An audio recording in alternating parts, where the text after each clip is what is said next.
بسم اللہ الرحمن الرحیم۔ معزز خواتین حضرات، السلام علیکم ورحمۃ اللہ وبرکاتہ۔ شریعت اسلامیہ بڑی معتدل متوازن ہے، اور اس کے توازن اور اعتدال کا ایک تسلسل یہ بھی ہے کہ اس میں ہر انسان کو اس کی ذمہ داری اور اس کا دائرہ کار بتا دیا گیا ہے۔ اب گھر کے اخراجات کی ذمہ داری بنیادی طور پر مرد پر ہے، لیکن سوال یہ ہے کہ مرد کی کمائی کا سب سے زیادہ حقدار کون ہے؟ یہی ہمارے آج کے حدیث کے سبق کا موضوع ہے۔ مشکات المصابیح، کتاب النکاح، باب ہے اخراجات کرنا اور غلاموں کے حقوق کا، 3350ویں حدیث کتاب میں، اور دوسری ہے باب میں۔ حدیث کے الفاظ کچھ اس طرح ہیں: وعن جابر بن سمرة رضی اللہ تعالی عنہ قال قال رسول اللہ صلی اللہ علیہ وسلم اذا اعطى الله احدكم خيرا فليبدأ بنفسه واهل بيته، رواه مسلم۔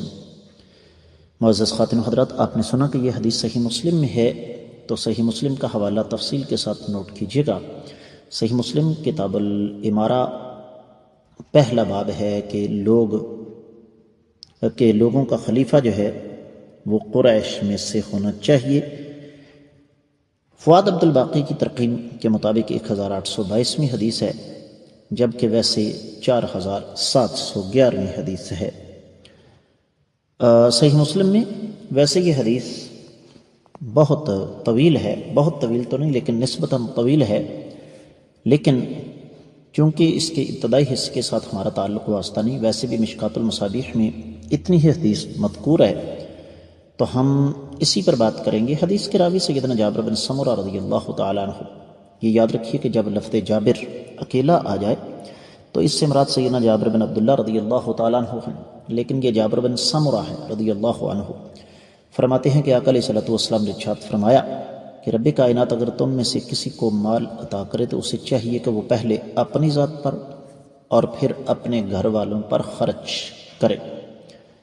حدیث بالکل واضح ہے، لیکن پھر بھی چونکہ ایک ذمہ داری ہے تو اس وجہ سے ہمیں اس پر کچھ نہ کچھ آپ کی خدمت میں ضرور رکھنا پڑے گا، اور وہ ضروری بھی ہے۔ یہ حدیث مبارکہ ہمیں یہ بتاتی ہے کہ وہ مرد جو ایک بڑا خطرناک لفظ اپنے لیے استعمال کرتے ہیں، میری خیر صلاح ہے، یاد رکھیے مرد، اس کی گھر میں وہی حیثیت ہے جو گاڑی کے انجن کی ہوتی ہے۔ گاڑی ہارن کے بغیر، بریک کے بغیر، یہاں تک کہ اگر اس کے ٹائروں میں کوئی نقص ہو اس کے بغیر بھی چل سکتی ہے، بتیوں کے بغیر بھی چل سکتی ہے۔ اگر اس کی بیٹری کام نہیں کر رہی تو دھکا لگا کر اس کو سٹارٹ کیا جا سکتا ہے، لیکن اگر گاڑی کا انجن کام نہیں کرے گا تو گاڑی چل نہیں سکے گی۔ حضرات یعنی مرد، میری اس بات کو توجہ کے ساتھ سنیں۔ تو سب سے پہلا حق اپنا ہے، آپ ٹھیک ہوں گے تو آپ اپنے اہل و عیال کا بھی خیال کر سکیں گے۔ اس کے بعد دوسرا حق گھر والوں کا ہے، بیوی، بچے۔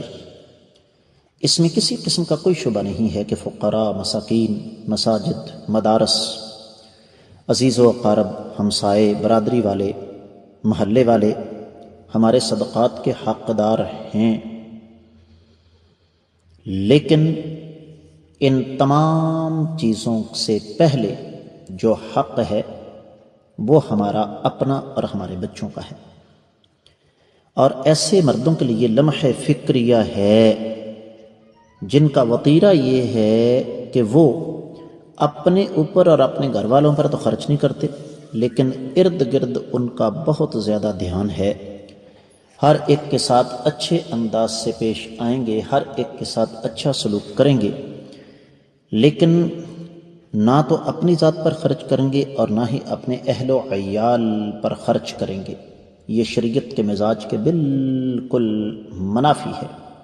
یاد رکھیے، قیامت والے دن میرے ہمسائے نے، یا میرے چچا تایا کے بیٹے نے، یا میرے خالو ماموں نے، یا میرے محلے داروں نے، یا میرے رشتہ داروں نے میرا گریبان نہیں پکڑنا، کیونکہ میرے اللہ نے مجھے ان کا نگران نہیں بنایا۔ لہذا اس نقطے پر غور فرمائیے گا۔ السلام علیکم ورحمۃ اللہ وبرکاتہ۔